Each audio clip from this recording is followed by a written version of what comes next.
ಕೇಳಿಕೊಳ್ಳಿದ್ದಕ್ಕೆ ಸಹಿಸ್ಲಿಕ್ಕೆ ಆಗದೆ ಕೆಳಗೆ ಇಳಿದು ಬಂದೆ ಈಗ. ಹೌದಪ್ಪ, ಇವರೊಳಗೆ ಪೂರೈಸಿಕೊಳ್ಳುವಂತ ಆಲೋಚನೆ ಇದ್ದಾರೋ ಹೇಗೆ? ಕೇಳುವವರ ಸಹನೆ ಕಳ್ಕೊಳ್ಳುವವರಿಗೆ ಇವ್ರ ಮಾತು ಮುಗಿಯುವುದಿಲ್ಲ ಎನ್ನುವುದು ಗೊತ್ತಾಯ್ತು. ಆವಟ್ಟೆ ಇವತ್ತು ಕಡಿಮೆ ಮಾಡಿದಷ್ಟು ಯಾವತ್ತೂ ಕಡಿಮೆ ಮಾತಾಡ್ಲಿಲ್ಲ. ಮತ್ತೆ ಹೆಚ್ಚಾಗ್ತಿತ್ತು. ಇದೇ ಕಡಿಮೆ ಅಂತ ಹೇಳಿದ್ರೆ ಇನ್ನು ಹೆಚ್ಚೆಲ್ಲೂ ಹೋಗ್ಬೋದು ಆಲೋಚನೆ ಮಾಡಿ. ಯಾರು ಆಕ್ಷೇಪ ಮಾಡ್ಲಿಕ್ಕಾಗದೆ ಪಾಪ ಅಲ್ಲಲ್ಲೇ ಇದ್ದಾರೆ. ಆಕ್ಷೇಪಿಸುವುದಕ್ಕೆ ನಾನೊಬ್ಬ ಇದ್ದೇನೆ ಎನ್ನುವುದನ್ನು ತೋರಿಸುವುದಕ್ಕಾಗಿಯೂ ಬಂದದ್ದು. ಹೌದು, ಆಕ್ಷೇಪಿಸುವುದಕ್ಕೆ ಅಂತಲೇ ಜನ ಇರ್ತಾರ. ಕೆಲವು ಸಲ ಹಾಗೆ ಹದ್ದುಗಳು ಹುಣ್ಣನ್ನೇ ಹುಡುಕುವುದಲ್ಲ. ಅದು ಇವು ಇಂಥದ್ದೇ ನೊಂಜಿನ ಮಾತಾಡೋದೇ ಬಿಟ್ಟರೆ ಇವು ಒಂದು ಒಳ್ಳೆ ಮಾತು ಎಲ್ಲೋ ಆಡೋದಿಲ್ಲ. ಹಾಗಂತ ನಾನು ಬಂದದ್ದು ಯಾಕೆ? ಅದಕ್ಕೊಂದು ಬಲವಾದ ಉದ್ದೇಶ ಉಂಟು. ಯಾವ ಉದ್ದೇಶ ಇಲ್ಲದೆ ಒಟ್ಟಾರೆಯಾಗಿ ಬಂದವ ನಾನಲ್ಲ, ಉದ್ದೇಶವನ್ನು ಹೊತ್ತೇ ಬಂದಿದ್ದೇನೆ. ಇವರಿಗೊಂದು ಅರ್ಥ ಆಗ್ಬೇಕಾ ಬೇಡವ? ಅರ್ಥ ಮಾಡಿಸುವ ಯಾರು? ನಾನೇ ಅಲ್ವೋ? ಮಾತಾಡಿಸುವ.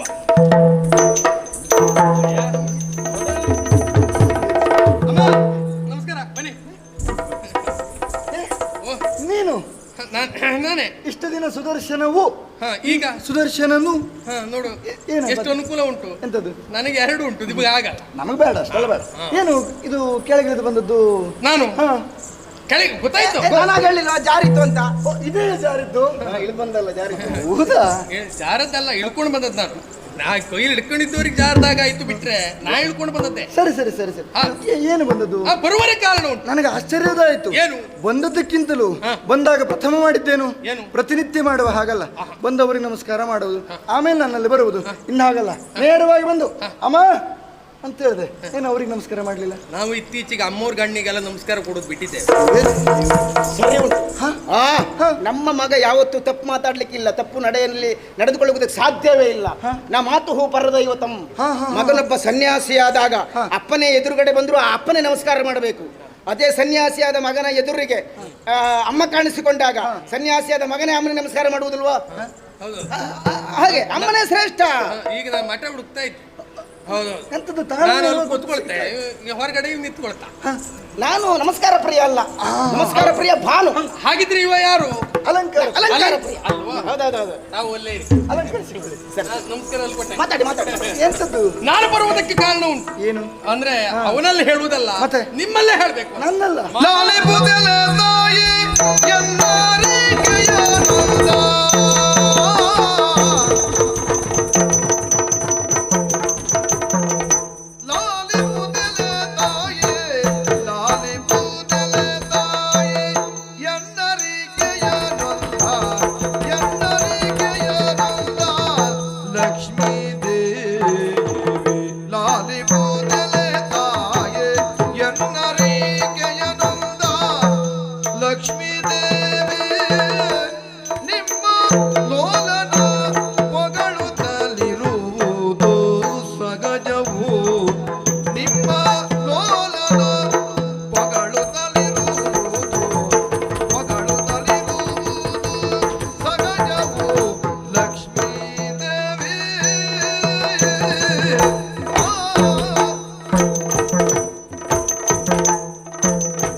ಹೌದಪ್ಪ.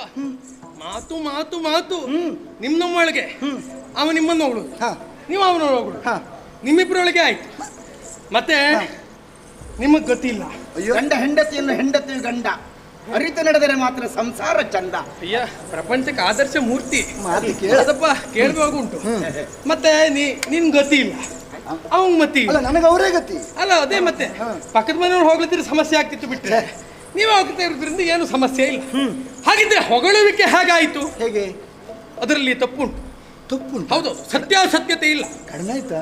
ಯಾವುದು? ಹೊಗಳದ್ದು ಹೆಚ್ಚಾಯ್ತು, ವಿಷಯ ಕಡಿಮೆ ಆಯ್ತು. ಅಯ್ಯೋ, ಹೌದು, ಕಾರಣ ಇಲ್ಲದೆ ಅಲ್ಲ. ಏನು ಮಾತು ಹೇಗಾಯ್ತು ಗೊತ್ತಾ? ಕಡಬು ಕೊಳಚಿದ ಕೊಟ್ಟೆಯ ಹಾಗೆ, ಹೂರ್ಣ ಇಲ್ಲದ ಹೋಳಿಗೆ ಹಾಗೆ. ಒಳಗ್ ಕಡುಬಿಲ್ಲ, ಬರೀ ಕೊಟ್ಟೆ ಮಾತ್ರ ಉಂಟು ಎನ್ನುವ ಹಾಗೆ ಭ್ರಮಿಸಿದ್ರೆ ಬರೀ ಕೊಟ್ಟೆ ಮಾತ್ರ, ಕಡುಬಿಲ್ಲ. ಅಯ್ಯೋ ದೇವರೇ, ಹೂರ್ಣ ಇಲ್ಲದ ಹೋಳಿಗೆ, ರುಚಿಯೇ ಇಲ್ಲ, ರುಚಿ ಇಲ್ಲ, ಸ್ವಾರಸ್ಯ ಇಲ್ಲ. ಒಟ್ಟಾರೆಯಾಗಿ ಹೊಗಳ್ತಾ ಇದ್ದದ್ದು. ಹೌದು, ಸಾರಸನಾಭನ ಮೂರು ಲೋಕದೊಳಿಂತು. ಇವನನ್ನು ಪೂಜಿಸುವವರು ಎಷ್ಟು ಮಂದಿ, ಎಷ್ಟು ಜನ, ಆರಾಧಿಸುವವರು ಎಷ್ಟು ಮಂದಿ, ಅರ್ಚಿಸುವವರು ಎಷ್ಟು ಮಂದಿ. ಯಾವುದೋ ಒಂದು ಅಪೇಕ್ಷೆಯನ್ನು ಹೊತ್ತು ತಮ್ಮ ಲಾಭಾಂಶಕ್ಕಾಗಿ ಇವನನ್ನು ಪೂಜಿಸಿ ಆರಾಧಿಸುವವರು ಅನೇಕ ಮಂದಿ. ಆದ್ರೆ ಅಂತ ಅನಿವಾರ್ಯತೆ ನಿನಗಿಲ್ಲ. ಆದ್ರೂ ಅವರನ್ನು ಹೊಗಳುವುದಕ್ಕೆ ಪ್ರಾರಂಭ ಮಾಡಿದ್ದೆ. ಒಟ್ಟಾರೆ ಆದಂತ ಹೊಗಳಿಕೆ ಎನ್ನುವುದು ಹೊನ್ನ ಶೂಲ ಅಂತ ಒಂದು ಮಾತಿದ್ದದ್ದು. ಹೌದು ಅಲ್ವಾ? ಈಗ ಮಾತಾಡಿದ್ದು ಹಾಗೆ ಆಯ್ತು. ಯಾವ ರಂಜನೆಯೂ ಇಲ್ಲ, ಯಾರ ಮನಸ್ಸಿಗೂ ಸಮಾಧಾನ ಸಂತೋಷ ಇಲ್ಲ. ನಿನಗೊಂದು ಸಮಾಧಾನ, ಅವನಿಗೊಂದು ಸಂತೋಷ ಬಿಟ್ರೆ ಮತ್ತಿನ್ಯಾರಿಗೂ ಅಂತದ್ದು ಆದದ್ದಿಲ್ಲ. ಒಟ್ಟಾರೆಯಾಗಿ ಹೊಗಳ್ತಾ ಇದ್ದಿದ್ದು ಬಿಟ್ರೆ ಇಲ್ಲಿ ಏನೂ ವಿಚಾರ ಇಲ್ಲದೆ ಹೊಗಳ್ತಾ ಇದ್ದೀರಿ ಎನ್ನುವುದೇ ಆಕ್ಷೇಪ. ವಿಚಾರ ಇಲ್ಲದೆ ಹೊಗಳಿದ್ದಲ್ಲ, ಮತ್ತೆ ಲೋಕಕ್ಕೆ ಎಷ್ಟೆಲ್ಲ ಬಾರಿ ಸಂಕಷ್ಟ ಎನ್ನುವುದು ಒದಗಿ ಬಂದಾಗ ಘೋರ ದಾನವರನ್ನೆಲ್ಲ ಇವರು ಕೊಂದವರಿದ್ದಾರೆ.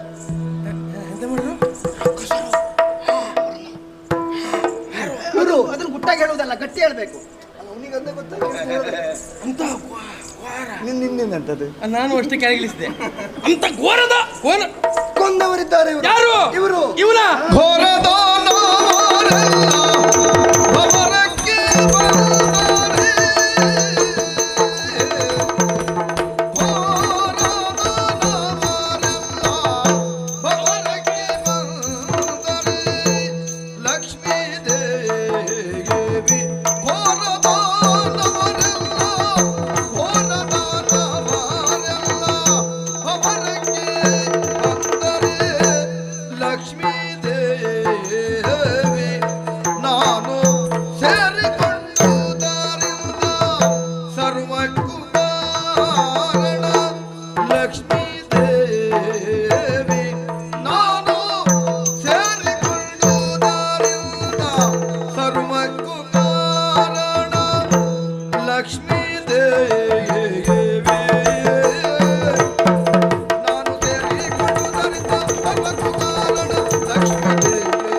ಧರ್ಮಗ್ಲಾನಿ ಆಗದೆ ಇರುವ ಹಾಗೆ ತಡೆಗಟ್ಟುವಲ್ಲಿ ನಿಮ್ಮವರು ಮುಂದಾಗಿ ನಿಂತರು. ಹೌದಾ? ಎಂತ ಮಾಡಿದವ? ರಕ್ಕಸರನ್ನೆಲ್ಲ ಕೊಂದಿದ್ದಾರೆ. ಘೋರ ದಾನವರೆಲ್ಲ ಸಮರಕ್ಕೆ ಬಂದಾಗ ಅವರನ್ನೆಲ್ಲ ಕೊಂದವ ನಮ್ಮವರು. ಸತ್ಯ ಮಾತ್ರ ತಿಳ್ಕೊಂಡದ್ ನೀನು. ಅಂದ್ರೆ ಪರಮ ಸತ್ಯ ಗೊತ್ತಿಲ್ಲ. ಪರಮ ಸತ್ಯ ಬೇರೊಂದುಂಟ? ಅದೇ ಸತ್ಯ ಬೇರೆ, ಪರಮ ಸತ್ಯ ಬೇರೆ. ಹೌದು, ನೀನ್ ಹೇಳಿದ್ದು ಸತ್ಯ. ಪರಮ ಸತ್ಯ ಬೇರೊಂದುಂಟು. ಯಾವುದು? ಘೋರ ದಾನವರನ್ನೆಲ್ಲ ಕೊಂದ ಇವನ. ಇವರೇ? ಅವ ಅಲ್ಲ. ಅಪ್ಪ ಗೌರವ ಕೊಟ್ಟು ಮಾತಾಡ. ಗೌರವ ಕೊಡು ಸರ್. ಅಪ್ಪನಿಗೆ ಒಂದು ಗೌರವ ಕೊಡದೇ ಇದ್ರೆ ಮತ್ತೆ ಯಾರಿಗೆ ಕೊಟ್ಟ? ಪ್ರಪಂಚ ಕೊಟ್ಟು ಸಾಕಾಗಿದೆ ನಮ್ ಗೌರವ. ತಿರುಗಿ ನಮ್ಗೊಬ್ರು ಕೊಟ್ಟೋರಿಲ್ಲ, ಇನ್ನು ಕೊಡುದು ಬೇಡ ಅಂತ ಲೆಕ್ಕಾಚಾರ ಮಾಡಿದ್ದೇನೆ. ಅದಕ್ಕಾಗಿ ಇವನ ಕೊಂದವ. ಇವರೇ? ಇವರೇ? ಅವ ಅಲ್ಲ.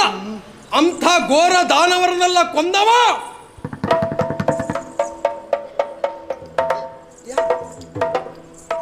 ಮಾತಾಡ. ಎಂತದ್ದು ಘೋರ ದಾನವರನ್ನೆಲ್ಲ ಕೊಂದವ? ಮಾತೇ ಇಲ್ಲ ಮುಂದೆ. ಒಂದು ಅಭಿನಯದ ಅರ್ಥವಾಗಿ ಸಾಯುವುದಿಲ್ಲ. ಅಂದ್ರೆ ನಿನಗೆಲ್ಲೋ ಹಿಡ್ಕೊಳ್ತೀನಿ ಮತ್ತೆ ಇಂಥದ್ದೇ ಬಿಟ್ಟು ಮತ್ತೆ ಅಂತ ಹೇಳ್ತೀಯ. ನೀನು ಅಲ್ಲಿವರೆಗೆ ಮಾತಾಡೋದು ಅದಲ್ಲ. ಘೋರ ದಾನವರನ್ನೆಲ್ಲ ಕೊಂದವ ನಾನು. ಬಾಳ್ ಮಾತಾಡ್ತಾ ಇದ್ರಲ್ಲ, ನಾನು ಸೇರಿ ಕೊಂದುದರಿಂದ ಸರ್ವಕ್ಕೂ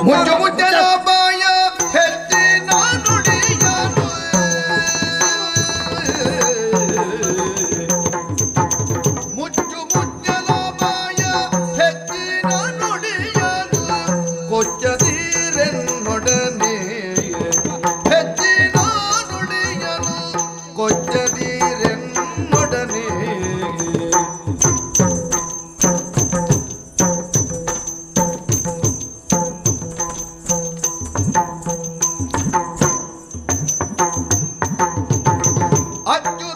ಅಚ್ಯುತಾಗಿಲ್ದನಿ ಅಜ್ಞವೀರನೋ ಅಚ್ಯುತಾಗಿಲ್ದನಿ ಅಜ್ಞವೀರನೋ ನಿನ್ನ ಹೆಜ್ಜೆಗಾಯಿತು ಕಂಡುದು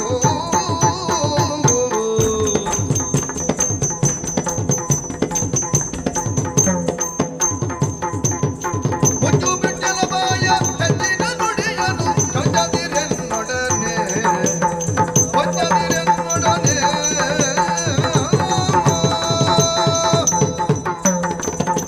ಮುಚ್ಚು ಬಾಯಿ ಮುಚ್ಚು ಮಗ ಅಂತ ಮಾತಾಡೋದಕ್ಕೆ ಬಿಟ್ರೆ ಎಷ್ಟು ಮಾತಾಡ್ತೀಯಲ್ವಾ ಸ್ವಲ್ಪ ಮಾತಾಡ್ನಪ್ಪ. ಸ್ವಲ್ಪ ಆಯ್ತಾ ಮಾತಾಡಿದ್ದು ಸ್ವಲ್ಪ ಆದ್ರೂ ವಿಚಾರ ನಿನ್ನದು ಅಧಿಕ ಆಯ್ತು ವಿಚಾರದ ಅಧಿಕ ವಿಚಾರ ಮಾತಾಡಿದಾಗ ಅಧಿಕ ಅನಿಸಿತ. ಅಧಿಕ ವಿಚಾರ ಅಲ್ಲ ಅಧಿಕ ಪ್ರಸಂಗ ಆಯ್ತು ಅಂತ ಹೇಳಿದ್ದು ಯಾಕೆ ಅವರ ಕುರಿತಾಗಿ ಮಾತಾಡ್ತಾ ಇರುವಾಗ ಅವರಲ್ಲಿ ಸೇರಿಕೊಂಡಿದ್ದರಿಂದ ನಾನು ಅಂಥವರನ್ನೆಲ್ಲ ಕೊಂದಿದ್ದೇನೆ ಎನ್ನುವುದಾಗಿ ನಾನು ಬಹಳ ಮಾತಾಡ್ತಿದ್ದೆ ನೋಡು. ಅಲ್ಲ ನಾನು ಅಂತ ಹೇಳ್ತಾನೆ ಹೌದು, ಸರಿ ನೀನು ನಾನು ಅಂತ ತಿಳ್ಕೊಂಡದಲ್ವಾ? ನೀವು ಅಂತ ತಿಳ್ಕೊಳ್ಳೋದು ಹೌದು. ನೀನ್ ನೋಡಿದ್ರೆ ನಾನು ಅಂತ ಹೇಳ್ತೀನಿ ನಾನು ನೋಡು ಅದು ಎಂಥದ್ದೇ ಇರಲಿ ಅಪ್ಪನಿಗೆ ಹೀಗೆ ಅಗೌರವವನ್ನು ಕೊಟ್ಟು ಮಾತಾಡೋದಕ್ಕೆ ಮುಂದಾಗುತ್ತೆ ಅಂತ ಆದ್ರೆ ಅದು ಅಮ್ಮನ ಎದುರಿನಲ್ಲಿ ಏನು ಅಮ್ಮ ಸುಮ್ಮನೆ ಇರ್ತಾಳೆ ಅಂತ ಮಾಡಿದ ನನಗೆ ಸಿಟ್ಟು ಬಂದ್ರೆ ಮತ್ತೆ ಕಂಡುದ ನೋಡಿದ್ದಾರೆ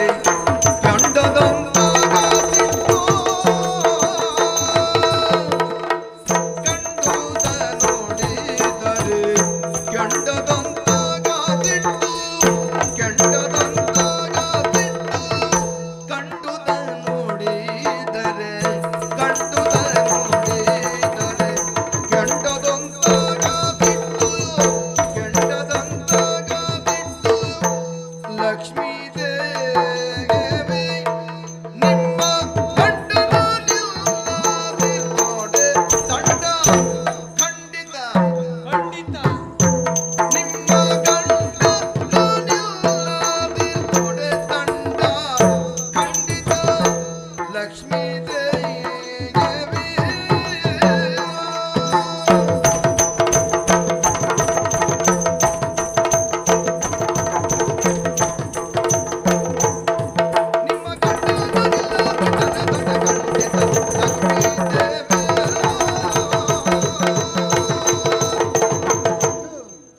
ಸಿಟ್ಟು ಬಂತ? ಜೋರ್ ಬಂತ? ಮಗ ಅಂತ ಸುಮ್ಮನಿದ್ದೇನೆ ಕಂಡುದ ನೋಡಿದ್ದಾರೆ ಹಾ ಕೆಂಡದಂತಹ ಸಿಟ್ಟು ಇದ್ದದನ್ನ ಇದ್ದ ಹಾಗೆ ಹೇಳಿದ್ರೆ ಬಂದು ಜಾಡಿಸಿ ತುಳಿದ್ರಂತೆ. ಮಾತಾಡಿದ ಹಾಗೆ ಹಾಗೆ ಹೋಯ್ತು.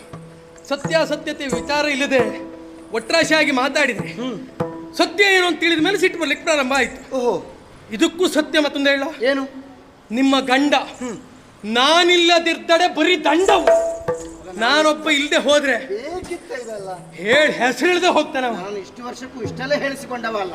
ಹೇಳಿಸಿಕೊಂಡವ್ರೆ ಅಲ್ಲ ನೀವು ಇವ ಎಂತದ್ದು ಅದು ನಮ್ಮವನ ಇಷ್ಟೆಲ್ಲ ಕಡಿಮೆ ಮಾಡ್ತಾ ಇದ್ದಾನೆ. ಮತ್ತೆ ಮತ್ತೆ ನಮ್ಮ ಮತ್ತೆ ನೀ ಸುಮ್ಮನೆ ಇರ್ಬೇಡ. ಮತ್ತೆ ಅವನ ಕುರಿತಾಗಿ ನಮ್ಮವರೇ ಹೇಳ್ಬೇಕು ಬಿಟ್ರೆ ಮತ್ತೆ ಊರ್ದವರಿಗೆಲ್ಲ ಒಳ್ಳೆಯವ. ಸತ್ಯಾಸತ್ಯತೆ ನನಗೆ ಗೊತ್ತುಂಟು. ಅವ್ನು ಉತ್ಸವ ಮೂರ್ತಿ. ಅಯ್ಯೋ. ನಾವು 4 ಬದಿ ಹಿಡ್ಕೊತಿರಿದ್ರೆ ಮಾತ್ರ ಅವನಿಗೆಲ್ಲ ಪೂಜೆ ಪುನಸ್ಕಾರ, ಅಲ್ದಿಗೆ ಅಂತದ್ದು ಇಲ್ಲ, ಇಲ್ಲೇ ಕುಳಿತುಕೊಂಡಿರುವುದೇ. ಯೋಗ್ಯತೆ ಎಷ್ಟು ಉಂಟು ಅವರಿಗೆ ಯೋಗ್ಯತೆ ಧರ್ಮ ಕೆಲಸ ಮಾಡುವವರು ಒಬ್ರು ಇದ್ರೆ ಯಾರು ಬೇಕಿದ್ರೆ ಪೀಠದ ಮೇಲೆ ಕುತ್ಕೊಂಡು ಅಧಿಕಾರ ನಡೆಸಬಹುದು. ನೋಡು ಪೀಠದ ಮೇಲೆ ಕುಳಿತುಕೊಳ್ಬೇಕು ಅಂತಂದ್ರೆ ಮೊದಲು ಕೆಲಸ ಮಾಡಿರ್ಬೇಕಾಗಿ ಯಜಮಾನ ಕೆಲಸ ಮಾಡುವುದಲ್ಲ, ಆಳುಗಳೇ ಕೆಲಸ ಮಾಡಬೇಕು. ಇದು ಪ್ರಪಂಚದ ನಿಯಮ. ಹಾ ಇದು ಅವನಿಗೆ ಅನ್ವಯಿಸುವುದಿಲ್ಲ. ಅವನು ಅಲ್ಲಿಂದ ಅಲ್ಲೇ ಕುಳಿತುಕೊಂಡದ್ದೇ ಬಿಟ್ಟರೆ ಕೆಲಸ ಮಾಡ್ಲಿಕ್ಕೆ ಬೇರೆ ಜನವೇ. ಅಲ್ಲ ಪ್ರಪಂಚವೇ ಅವ್ರದ್ದು ಅಂತ ಹೇಳ್ತಾರೆ. ಮತ್ತೆ ಮೊದಲು ಕೆಲಸದಿಂದ ಹೆಸರು ಬರ್ತದೆ, ಆಮೇಲೆ ಆಮೇಲೆ ಹೆಸರಿನಿಂದಲೇ ಕೆಲಸ ನಡೆಯುತ್ತದೆ. ಇವರಿಗೆ ಈಗ ಹಾಗೆ ಅಥವಾ ಅವನ ಹೆಸರು ಹೇಳಿದ್ರೆ ಕೆಲಸ ನಡಿಬೇಕು, ಹಾಗೆ ಬೆಳಿಬೇಕು. ಗೊತ್ತಾಯ್ತಾ? ಅಂತ ಹೇಳಿದ್ನೆ ಅವ. ಸರಿ ಸರಿ ಸರಿ ಸರಿ ಅಲ್ಲ, ಬೇಗ ಅರ್ಥ ಆಗುದಿಲ್ಲ, ಅಲ್ಲ, ಬೇಗ- ಆಮೇಲೆ ಯೋಚನೆ ಮಾಡು. ಅವ ಇವತ್ತು ಅರ್ಥ ಆಗುವ ಒಂದು ಮಾತಾಡುದಿಲ್ಲ, ಅವ ಎಲ್ಲ ನಾಳೆಗೆ ಅರ್ಥ ಆಗುವ ಇವ್ರ ಮಾತಾಡುದು. ಹೆಸರೇ ಎಲ್ಲ ಕೆಲಸ ಮಾಡಿಸ್ತದೆ ಅಂತ ಹೇಳಿದ್ದು. ಧರ್ಮಕ್ಕೆ ನಾವು ಎಷ್ಟು ಕಡೆ ಹೋದದ್ದು, ಎಷ್ಟು ಕಡೆ ದುಡ್ದದ್ದು, ಎಷ್ಟು ಕಡೆ ಒದ್ದಾಟ ಮಾಡಿದ್ದು, ಒಂದೊಂದು ಬೆವರು ಕೆಳಗೆ ಬೀಳ್ತದೆ ಅಂತ ಆದ್ರೆ ಒಂದು ಹನಿಯು ಇದು ನಮ್ಮ ಶ್ರಮ ಬಿಟ್ರೆ ಇದು ಇಲ್ಲ ಯಾರಿಗಾಗಿ, ನಮ್ಮ ಬೆವರ ಹನಿಯು ಅವನಿಗೆ ಆಗಿ ಮಾಡುದು ಬಿಟ್ರೆ ನಮಗಾಗಿ ಮಾಡುತ್ತೆ ಅಂತದ್ದು ಇಲ್ಲ. ನಿಜವಾಗಿ ಇದು ವಿಷಾದ ಹೌದು. ಅಯ್ಯ, ಈ ಕೆಲಸಗಾರರಲ್ಲಿ 2 ವಿಧ. ಒಂದು ಸಂಬಳಕ್ಕೆ ಸರಿಯಾಗಿ ಕೆಲಸ ಮಾಡದೇ ಇದ್ದವರು, ಇನ್ನೊಂದು ಕೆಲಸಕ್ಕೆ ಸರಿಯಾದ ಸಂಬಳ ಪಡೆಯದೇ ಇದ್ದವರು. ಅಂತ ಹೇಳ್ದಾಗೈತಿ ಈಗ. ಅಲ್ಲ ಈಗ ಎಂತ ಹೇಳಿದೆ ಅಂದ್ರೆ ನೀನ್ ಹೇಳುವುದು ನೀ ಕೆಲಸ ಮಾಡಿದ್ದು ಸರಿಯಾಗಿ ಸಂಬಳ ಸಿಗಲ್ಲ ಅಂತ ಅಲ್ವಾ? ನಾವು ಪ್ರಾಮಾಣಿಕವಾಗಿ ಕೆಲಸ ಮಾಡಿದ್ರು ನಮಗೆ ಸಿಕ್ಕಬೇಕಾದದ್ದು ಒಂದು ಸಿಗ್ಲಿ. ನಮಗೆ ಸಂಬಳ ಕೆಲಸ ಮಾಡುವವರೇ ಅಲ್ಲ, ಒಂದು ಪ್ರಮಾಣದ ಒಂದು ಸಣ್ಣ ಹೆಸರು ಎಲ್ಲಾದ್ರೂ ಹೋದಲ್ಲೆಲ್ಲಾದ್ರೂ ಒಂದು ಹೆಸರು ನಮಗಾಗಿ ಸ್ವಲ್ಪ ಪಾಪ ಇದಿಷ್ಟು ಮಾಡಿದ್ರು ಒಂದು ಸುದರ್ಶನ ಸಂಪೂರ್ಣ ಬೇಡ ಅಂದ್ರೂ ಸಾಕಾಗಿ. ಇಲ್ಲ ಇಲ್ಲ, ನಾವು ಕರೆಯುದ್ರೆ ಪೂರ್ಣ ಹೆಸರು ಕರಿತೇವೆ. ಕೆಲಸ ಮಾಡಿ ಬೆವರ ಹೊರಿಸಬೇಕು, ಆಗ ಮಾತ್ರ ಸಾರ್ಥಕ ಆಗ್ತದೆ. ನಾವೇ ಇಷ್ಟು ಕಾಲವೂ ಬೆವರರಿಸಿದ್ದಕ್ಕೆ ಪರಿಣಾಮ ಏನೂ ಆಗದೆ ಹೋದ ಕಾರಣಕ್ಕಾಗಿ ಇಳಿದು ಬಂದು ಮಾತಾಡ್ತಾ ಇದ್ದದ್ದು. ಎಲ್ಲಿವರೆಗೆ ಅಂತ ಹೇಳಿದ್ರೆ, ಇವತ್ತು ಪ್ರಪಂಚದ ಮೂಲೆ ಮೂಲೆಯಲ್ಲೂ ನಿನ್ನ ಗಂಡನನ್ನ ಆರಾಧಿಸ್ತಾರೆ ಅಂತ ಆದ್ರೆ ಅದಕ್ಕೆ ಮೂಲ ಕಾರಣ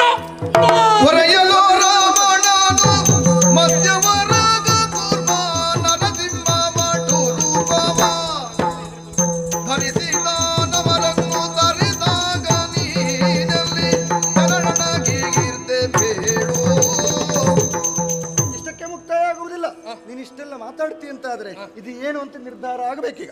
ನಿರ್ಧಾರ ಆಗಲೇಬೇಕು, ಹೌದಾ? ನಿರ್ಧಾರ ಆಗಬೇಕು ಅಂತ ಆದ್ರೆ ನಾನು ಪ್ರಶ್ನೆ ಕೇಳ್ತೇನೆ, ನೀನು ಉತ್ತರಿಸಬೇಕು ಅದಕ್ಕೆ ಸರಿಯಾಗಿ. ಇದು ಪ್ರಶ್ನೋತ್ತರ ಉಂಟು. ನಾನು ಕೇಳುವವಳು, ನೀನು ಉತ್ತರಿಸುವವ. ಆಯ್ಕೆ ಉಂಟಾ? ಆಯ್ಕೆ ಇಲ್ಲ, ಆಯ್ಕೆ ಪ್ರಶ್ನೆ ಅಲ್ಲ, ಹೌದಾ? ಆದ್ರೆ ನಾವಿಬ್ಬರು ಮಾತಾಡಿಕೊಂಡಾಗ ನಿರ್ಧಾರ ಮಾಡೋದಕ್ಕೊಂದು ಮಧ್ಯಸ್ಥರು ಬೇಕು, ನಿರ್ಣಾಯಕರು ಬೇಕು.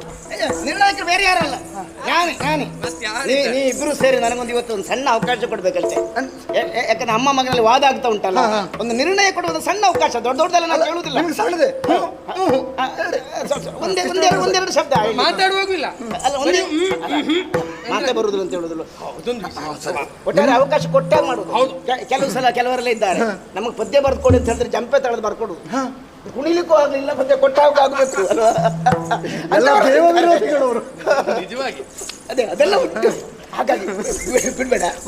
ಅರ್ಥ ಇಲ್ದಿದ್ರೆ ತೊಂದರೆ ಇಲ್ಲ, ಗಟ್ಟಿ ಪ್ರಶ್ನೆ ಹೇಳಿದ್ ಬೇಗ ಅರ್ಥ ಆಗ್ಬಾರ್ದು.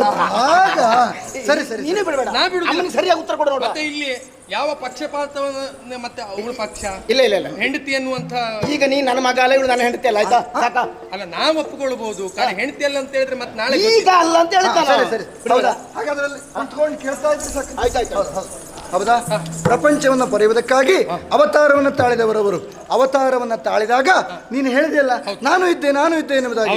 ಅದು ಹೌದೇ ಹೌದು ಅಂತ ಆದ್ರೆ ಸೋಮಕಾಸುರನನ್ನು ಕೊಲ್ಲುವುದಕ್ಕೆ ಮತ್ಸ್ಯಾವತಾರವನ್ನು ತಾಳಿದವರು. ಆಗ ನೀ ಎಲ್ಲಿದ್ದೆ? ಇದು ಪ್ರಥಮ ಪ್ರಶ್ನೆ. ಅನುಕ್ರಮಣಿಕೆ ಹಾಗೆ ಮುಂದೆ ಹೋಗ್ತಾ ಹೋಗ್ತದೆ. ಪ್ರಥಮವಾಗಿ ಹೇಳಿದ್ದು ಇವ ಮತ್ಸ್ಯಾವತಾರ, ಅಲ್ಲಿಂದ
ಮನೋಜಾಯ ಮತ್ತೆ ಮನೋಜ ಹರಿ ಉಗುರೊಳಗಿರ್ದು ಹರಿ ಉಗುರೊಳಗಿರ್ದು ಹರಿ ಉಗುರೊಳಗಿರ್ದು ಹರಿ ಉಗುರೊಳಗಿರ್ದು ಇತ್ತೆ ಸಗಾಯವನು ಮತ್ತೆ ಮನೋಜ ಹರಿ ಉಗುರೊಳಗಿರ್ದು ಹರಿ ಉಗುರೊಳಗಿರ್ದು ಹರಿ ಉಗುರೊಳಗಿರ್ದು ನಾನಿತ್ತೆ ಸಗಾಯವನು ಸಗಾಯವನು ಮತ್ತೆ ಮನುಜ ಹರಿ ಉಗುರೊಳಗಿರ್ದು ನಾನಿತ್ತೆ ಸಗಾಯವನು ಇತ್ತೆ ಸಗಾಯವನು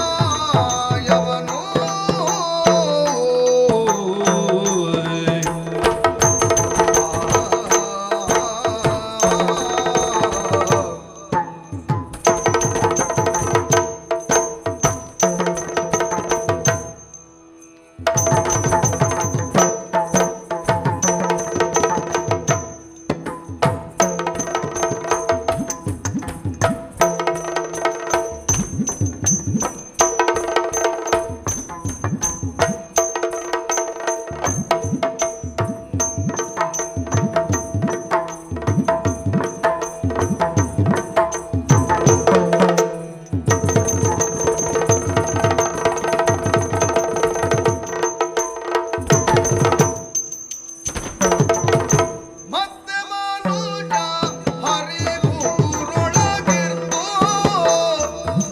ನಾನಿತ್ತೆ ಸಗಾಯವನು ನಾನಿತ್ತೆ ಸಗಾಯವನು ಮಜ್ಜನರೇ ಎಕ್ಕೆಯೋಳ್ ಕೂರ್ಮನ ಚಿಪ್ಪಿನೋಳ್ ಪೃಥ್ವಿದಾರನ ದಂತಗೋಳ್ ಪೃಥ್ವಿದಾರನ ದಂತಗೋಳ್ ನಾನಿತ್ತೆ ಸಗಾಯವನು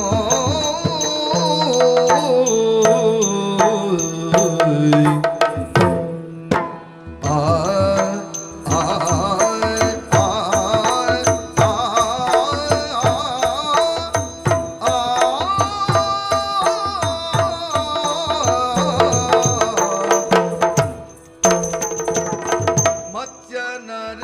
ಮತ್ಸ್ಯನರೇಕೆಯೋಳು